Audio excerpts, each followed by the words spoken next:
সম্মানিত দর্শক মণ্ডলী, আসসালামু আলাইকুম। আমি আজকে আপনাদেরকে দেখাবো কিভাবে একটা ডিজিটাল সিগনেচার প্রসেস করবেন, রেডি করবেন। ডিজিটাল সিগনেচার হচ্ছে আসলে আপনার যে হাতের একটা ইনিশিয়াল সিগনেচার আছে, সেই ইনিশিয়াল সিগনেচারটাকে আপনি একটা ব্যাকগ্রাউন্ডলেস সিগনেচার আপনি অনলাইন প্ল্যাটফর্মে ব্যবহার করতে পারবেন খুব সহজে। আমি আজকে আমার ভিডিওতে যে প্রসেসগুলো দেখাবো, সেই প্রসেসটার জন্য আপনার অ্যাডোবি ইলাস্ট্রেটরের কাজ জানতে হবে না, ফটোশপের কাজ জানতে হবে না। আপনি জাস্ট এমএস ওয়ার্ড এবং ইন্টারনেট ব্রাউজ করতে পারলে আপনি এই প্রসেসটা খুব সহজে আয়ত্ত করতে পারবেন।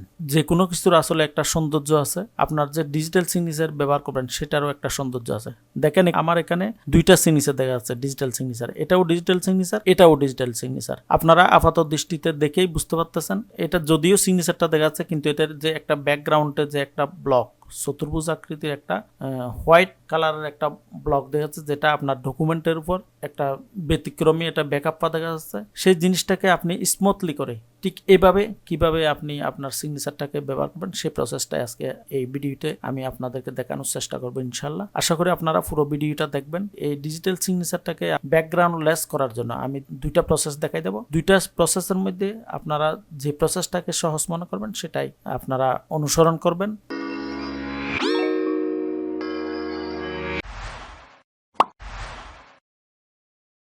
তো কথা না বাড়িয়ে আমরা এখন মূল কাজে চলে যাচ্ছি। প্রথমে আপনি একটা সাদা কাগজে আপনার ইনিশিয়াল সিগনেচারটা আপনি সুন্দরভাবে লিখবেন।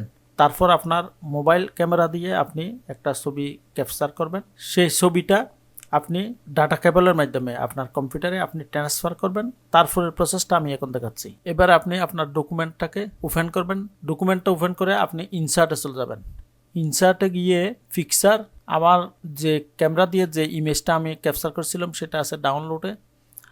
এটা হচ্ছে আমার সেই ক্যাপচার এবং ইনসার্ট করলাম। দেখেন এটাই হচ্ছে আমার ইনিশিয়াল সিগনেচারটা। তো ইমেজটার উপর আপনি রাইট বাটন ক্লিক করবেন। রাইট বাটন ক্লিক করলে নিচের দিকে দেখেন স্টাইল, পাশে হচ্ছে ক্রপে ক্লিক করবেন। ক্রপে ক্লিক করে আপনি ইমেজটাকে সাইজে ছোটো করবেন।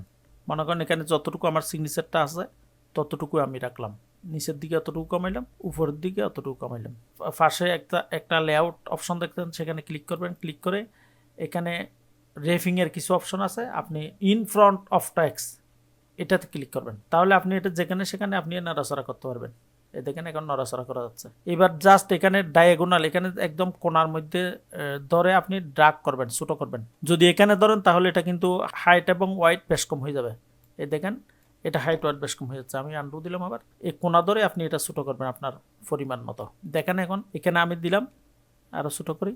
এখন আমার যে ইনিশিয়ালটা আছে, সেই ইনিশিয়ালের যে ব্যাকগ্রাউন্ড যে কাগজের সেইটা কিন্তু এখনো দেখা যাচ্ছে এখানে। তাহলে এটা আসলে ভালো দেখা যাচ্ছে না। আমি যেটা উপস্থাপনাতে বলছিলাম এটা কিন্তু তেমন বেশি মানানসই হয়ে নাই। আমি চাচ্ছি আমার যে ফ্রিল্যান্সার ইনিশিয়াল লেখাটা আছে সেই লেখাটাই জাস্ট ব্যাকগ্রাউন্ড লেস দেখা যাবে। সেটা আপনি এমএস ওয়ার্ডেও করতে পারবেন। এটা জাস্ট সিলেক্ট করবেন। সিলেক্ট করে কারেকশনে ক্লিক করলাম। কারেকশনে ক্লিক করার সাথে সাথে দেখেন নিচে সারফেন, ব্রাইটনেস, কন্ট্রাস্ট এবং আরেকটা অপশন আছে ফিক্সার কারেকশন অপশন। তো আপনি এখান থেকে যদি মিলে যায়, এখানে মনে করেন আপনি এভাবে দেখতে পারেন। আপনার যদি পছন্দ হয়ে যায় এখান থেকে কোনো একটা ফ্রি সেট, এগুলো হচ্ছে ফ্রি সেট ডিফল্ট অবস্থায় আছে এমএস ওয়ার্ডের, সেখান থেকে যদি আপনি পছন্দ করে ফেলতে পারেন, মিলে যায়, তাহলে তো হয়ে গেল। আর না হলে আপনি আপনার মতো কাস্টমাইজ করার জন্য নিচের দিকে গিয়ে ফিক্সার কারেকশনে ক্লিক করবেন। ফিক্সার কারেকশনে ক্লিক করলে দেখেন ডান পাশে আপনি এখান থেকে ইচ্ছা মতো আপনি সেট করতে পারবেন। মনে করেন আমি সারফেনটা আরো বাড়াই দিই।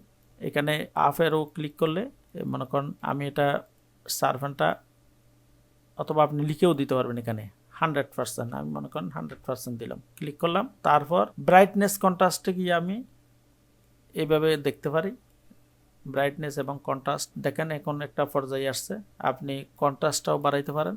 তাহলে এটাও একরকম হয়ে গেছে। দেখেন এটা মোটামুটি হয়ে গেছে। আপনি আপনার পছন্দ মতো এখান থেকে আপনি এটা সিলেক্ট করলে ডান পাশে অথবা এখানে কারেকশনে আবার ক্লিক করে আপনি এই অপশনটা পেয়ে যাবেন। দেখেন এখানে আমি শার্পনেস 100% করে দিচ্ছি, ব্রাইটনেস দিচ্ছি 16%, কন্ট্রাস্ট 7%। এই অবস্থায় দেখেন এখানে মোটামুটি খারাপ না, একেবারে ভালোই দেখা যাচ্ছে। এইভাবে আপনি করতে পারেন। এবার দেখাবো আমি আপনাদেরকে দ্বিতীয় আরেকটা অপশন। এমএস ওয়ার্ডে আপনি ইমেজটাকে কারেকশন করলে কিরকম ব্যাকগ্রাউন্ড লেস ইনিশিয়াল সিগনেচারটা দেখা যায়, এবং আরেকটা দ্বিতীয় যে অপশনটা দেখা দেবো সেটাতে কিরকম দেখা যায়, দুইটা কম্পেয়ার করে আপনারা পছন্দ করবেন। তো আপনারা ভিডিওটা এখানে স্টপ না করে আপনারা দ্বিতীয় অপশনটাও আপনারা কন্টিনিউ করেন এবং ভিডিওটা দেখেন। এবার আমি দ্বিতীয় অপশনে চলে যাচ্ছি। তো আমি এখন এমএস ওয়ার্ড ডকুমেন্টটা মিনিমাইজ করলাম। এরপর আপনারা আপনাদের গুগল ক্রোম ব্রাউজারটা ওপেন করবেন। গুগল ক্রোম ব্রাউজারে অ্যাড্রেস বারে গিয়ে লিখবেন removebg.com লিখে জাস্ট এন্টার করবেন। এরপর দেখেন এখানে রিমুভ ব্যাকগ্রাউন্ড ফ্রম ইমেজ এই একটা ওয়েবসাইট আছে, সেই ওয়েবসাইটে আপনি জাস্ট ক্লিক করবেন। ক্লিক করে দেখবেন রিমুভ ইমেজ ব্যাকগ্রাউন্ড। এই ওয়েবসাইটটা সম্পূর্ণ ফ্রি, 100% অটোমেটিক্যালি অ্যান্ড ফ্রি, অর্থাৎ এখানে অটোমেটিক ব্যাকগ্রাউন্ড রিমুভ হবে এবং সেটা ফ্রি। তো সেটার জন্য আপনার এখানে ডান পাশে আপলোড একটা অপশন আছে, আপলোড ইমেজে ক্লিক করলাম। তো আমি যে ক্যামেরা দিয়ে আমার যে ইনিশিয়ালটা আমি ক্যাপচার করছিলাম সেটা ডাউনলোডের এই ইমেজটাই ডাউনলোডের ভিতরে আছে, এটা আমি সিলেক্ট করে দিলাম, ওপেন করলাম। আমার মূল ইমেজটা হচ্ছে এটা, দেখেন এটা অটোমেটিক্যালি এখন ব্যাকগ্রাউন্ড লেস হয়ে গেছে। এরপর আমার কাজ হচ্ছে এটা ডাউনলোড করা। আপনি এখানে ডাউনলোডের দুইটা অপশন পাবেন, একটা হচ্ছে শুধু ডাউনলোড আর ডাউনলোড এইচডি। তো এইচডি হলে ভালো, সেটা একটু বেশি নিখুঁত হবে, বড় হবে। তো আমি এইচডিতে ক্লিক করলাম। এইচডিতে ক্লিক করার সাথে সাথে না, এইচডি নিতে হলে আপনাকে সাইন আপ করতে হবে এবং 1 ক্রেডিট দিতে হবে। তো আমি আপাতত শুধু ডাউনলোডটাই রাখতেছি, শুধু ডাউনলোডে ক্লিক করলাম, তাহলে আপনাকে আর কিছু করতে হবে না, আমার ডাউনলোডটা হয়ে গেল। দেখেন এখানে পিএনজি ইমেজ ডাউনলোড হয়ে গেল। আমি শো ইন ফোল্ডারে গেলাম। এখন যদি আমি এটা ডবল ক্লিক করি, আমার এই দেখেন এই সিগনেচারটাই, এটা এখন ব্যাকগ্রাউন্ডলেস। এবার আমি এই যে এটার একটা নাম দিই, এটা রিমুভ বিজি নাম দিয়ে রাখি, রিমুভ বিজি। এটা আমি এখন এমএস ওয়ার্ড ডকুমেন্টে আমি আপলোড করব। এমএস ওয়ার্ড ডকুমেন্টটা আবার আমি ওপেন করলাম, আবার ইনসার্টে গেলাম, ইনসার্টে গিয়ে ফিক্সার, তারপর এই রিমুভ বিজি ইনসার্ট করলাম। এখানেও আপনি এই অপশনটা থেকে জাস্ট এর নিচে ডান পাশে যেটা আছে ইন ফ্রন্ট অফ টেক্সট সেটা সিলেক্ট করে দেবেন, তাহলে আপনি এটা খুব সহজে নড়াচড়া করতে পারবেন। দেখেন এই ইমেজটাই, এটা অনেক বড় দেখা যাচ্ছে, এটা আমি জাস্ট ডায়াগোনাল করে ছোটো করতেছি। এই ইমেজটাই, এটার পার্থক্যটা আমি আপনাদেরকে একটু জুম করে দেখাবো।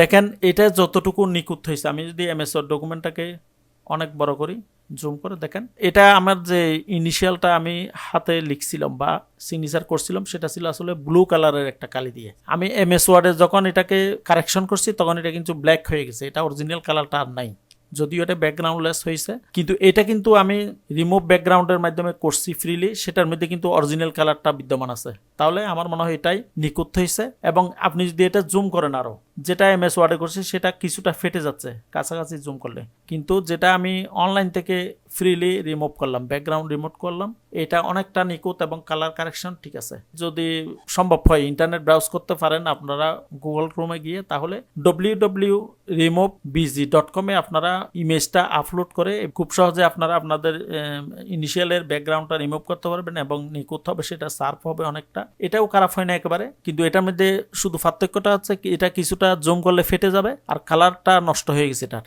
অরিজিনাল কালারটা। আমি যে ব্লু কালি দিয়ে যে এটা আমি সিগনেচার করছি সেটা এখানে দেখা যাচ্ছে, কিন্তু এখানে দেখা যাচ্ছে না। তো সম্মানিত দর্শক মন্ডলী, আপনারা যদি আমার এই ভিডিও টিউটোরিয়ালটা দেখে একটা ডিজিটাল সিগনেচার প্রসেস করার জন্য যা যা দরকার হয় সেই জিনিসগুলো আপনারা এই ভিডিওর মাধ্যমে আয়ত্ত করতে পেরেছেন বলে মনে করেন, তাহলে আমার ভিডিওটা নিচে একটা লাইক দেন। এবং আপনারা এখানে আমি যে দুইটা অপশন দেখাইছি, দুইটার মধ্যে কোন অপশনটা আপনাদের খুব সবচেয়ে বেশি পছন্দ এবং সহজ মনে হয়েছে সেটা আমাকে কমেন্টের মাধ্যমে এই ভিডিওর নিচে জানাবেন। তো আপনারা আমার চ্যানেলটা যদি এখনো সাবস্ক্রাইব না করে থাকেন, এখনই আমার চ্যানেলটি সাবস্ক্রাইব করুন। যারা অলরেডি সাবস্ক্রাইব করেছেন তাদেরকে অসংখ্য ধন্যবাদ। তো আজকে পর্যন্তই, পরবর্তী ভিডিও দেখার আমন্ত্রণ জানিয়ে আসসালামু আলাইকুম।